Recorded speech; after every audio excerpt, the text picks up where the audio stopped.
Hello friend, welcome to my YouTube channel Abhishek education. जमती कि समस्त जानते जे सेंट्रल यूनिवर्सिटी ऑफ झारखंड तार लिस्ट आसी जाइए केते जन कौन रेजिस्ट्रेशन करते तो तार काउंसलिंग डेट भी आसी जाइए। तो काउंसलिंग डेट 30 तारीख 1, 2, 3 ये 4 दिन आपंकर रेस्पेक्टिव सब्जेक्ट अनुसार आपंकर काउंसलिंग डेट अच्छी। तो बहुत पिला कहते जे कौन कौन माने नबाक पड़ो को डॉक्यूमेंट सहित जावाक पड़ो तार डिटेल्स आपको ये वीडियो रे मुझे जनईदेवी।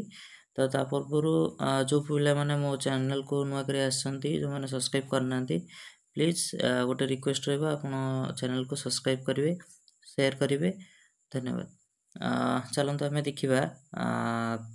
कौन कौन डॉक्यूमेंट सब दरकार हम देखु।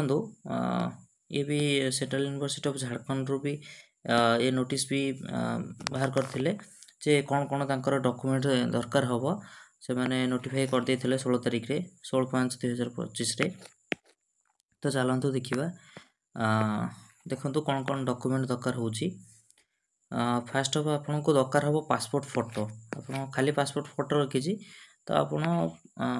Around of 8 to 10 passport photo नहीं जाए कारण एडमिशन बेले बहुत सारा दरकार हुए। नेक्स्ट हूँ आपणकर माने सेकेंडरी माने 10th केवल सर्टिफिकेट आप सर्टिफिकेट जहाँ मार्कशीट भी सी जार जब डिफरेंट थी आप ने। नेक्स्ट हूँ 12th मार्कशीट ने तार सर्टिफिकेट दुईटांग मनकर ने ओरिजिनल ने आ मुझे जो डॉक्यूमेंट आप जो ने तार मिनिमम 2टा जेरक्स करदे प्रत्येक दुईटा जेरक्स आप रखिदे कारण से दरकार हम। तापर ग्रेजुएशन भी आप मार्कशीट ने सर्टिफिकेट ने मु कहूँ जो पिलांकर नाही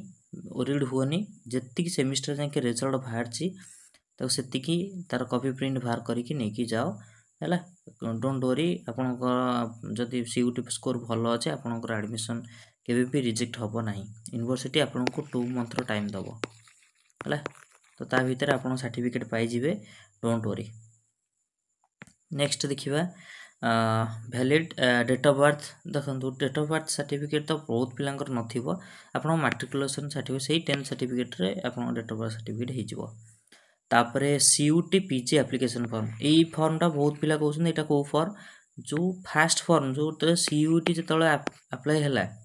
सीयूटी जो अप्लाई है एनटीए तरफ रू फास्ट से फॉर्मटा आपंकर दरकार। आप से फॉर्म कौट पाइबे ना सीयूटी रे आप लॉगिन करदे लॉगिन कर सारापर एप्लिकेशन फॉर्म डाउनलोड से डाउनलोड करेंगे। आउ एडमिट कार्ड आप तो ऑलरेडी एडमिट कार्ड रखिथे आप डाउनलोड करी एडमिट कार्ड तो नहीं कि जी। नेक्स्ट हूँ स्कोर कार्ड आप तो स्कोर कार्ड थी आप अपलोड करेंगे स्कोर कार्ड भी नहीं जी। तापर हूँ मेन कथा हूँ कास्ट सर्टिफिकेट देखो आप कास्ट सर्टिफिकेट जो पिलांकर रिजर्वेशन नौ एसटी एससी ओबीसी ईडब्ल्यूएस देखो जीआईओ फॉर्मेट गवर्नमेंट ऑफ इंडिया रो फॉर्मेट अनुसार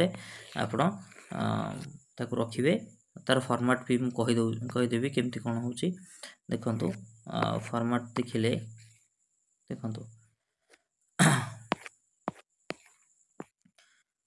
ये हूँ ईडब्ल्यूएस रो फॉर्मेट देखु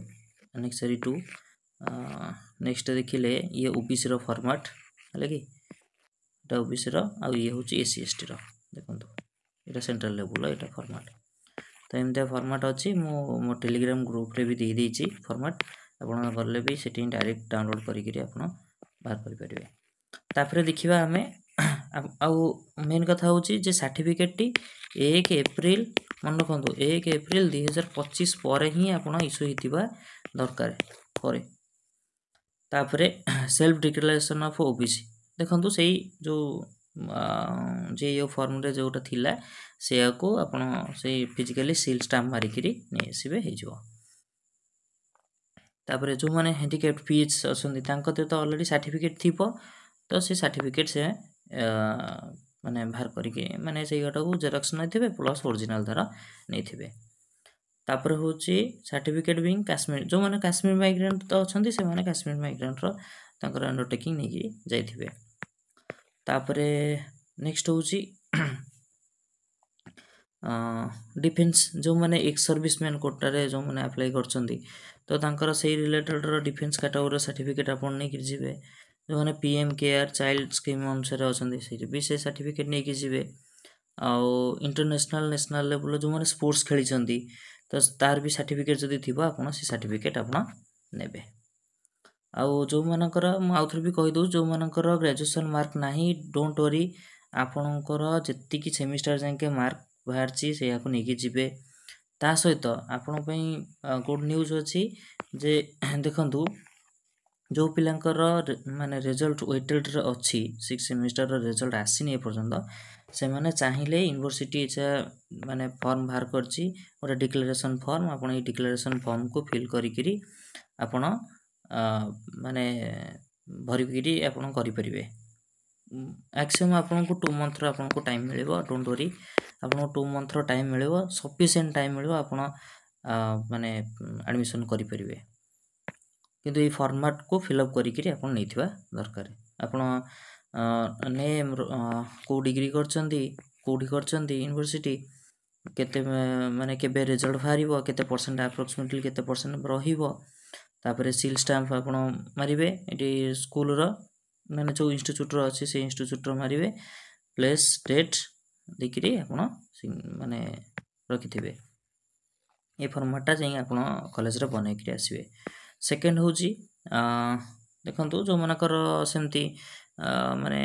माइग्रेशन सर्टिफिकेट नाही सेमती आपण सेमती माने आपण नेम कोर्स नेम ए सब भरिले आपण को 2 मास म कहथिल ना 2 मास समय पाखापाखि मिलिबो 2 मास भीतर आपण एटी आपण देखंतु आपण नेम भरले पुनी से आपण कोन करिवे ना जो इंस्टीट्यूट रे पढिथिले सेठी ना एटा किछ दरकार नाही आपणकर एठी केवल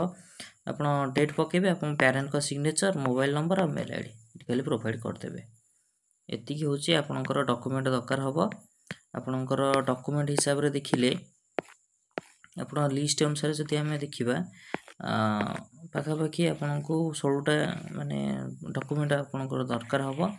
ता सहित डिक्लेरेशन जो मानकर रिजल्ट बाहरली से दिटा रिजल्ट माने वेटिंग रो जो फॉर्मेट अछि ताको फिल अप करि कि आपण नेबे बाकी जहार कैटेगरी सर्टिफिकेट तो से तार भीतर जाउची तो सर्टिफिकेट को आपण रखिथिबे आ प्रत्येक रो आउथरे कहूची प्रत्येक रो दुई दुईटा जेरॉक्स आपण नैथिबे बहुत पिला आउटे क्वेरी करथिले जे आमे काउंसलिंग को जिबु कि नाही हमर लो स्कोर अछि देखंतु एटा आपण को ऊपर 100% डिपेंड करे जे आपण जिबे कि नाही सपोज जार न होउथिबो बहुत माने बाट बहुत जाई कि खर्चंत होई कि आसीबा अपेक्षा माने आपण को फाइनेंस कंडीशन को देखंतु निचे जति जाई परिबे तो नो प्रॉब्लम आ जति जाई कि एडमिशन हो नथिबो चांस नथिबो तो जाई कि जिबाटा बहुत माने सेटा आपण को ऊपर डिपेंड करे बहुत पिला मेसेज करथिले देखंतु जहार पाखा पाखी मार्क अछि बहुत चांस अछि आपण हे जिबार एम्ति भी बेले बेले सिचुएशन अछि बहुत सारा 100 वेटिंग थिबो एडमिशन हे जिवो माने पिला जाई नथिबे जदी सेटा आपण को ऊपर डिपेंड करे बाय लक रे आपण भी पाई परंती तो जो पिला माने भी मेसेज करचंती मे भी मो रिप्लाई भी करि पारुनी तो आपण निहाती जत्ति कि भी आपणकर मार्क अछि से हिसाब रे देखि कि आपण जानतो तो ये थिला आपण पे डिटेल इन्फॉर्मेशन जदि इन्फॉर्मेशन टी भल लागि थिबो ताले चैनल को लाइक करिवे शेयर करिवे और सब्सक्राइब करिवे धन्यवाद।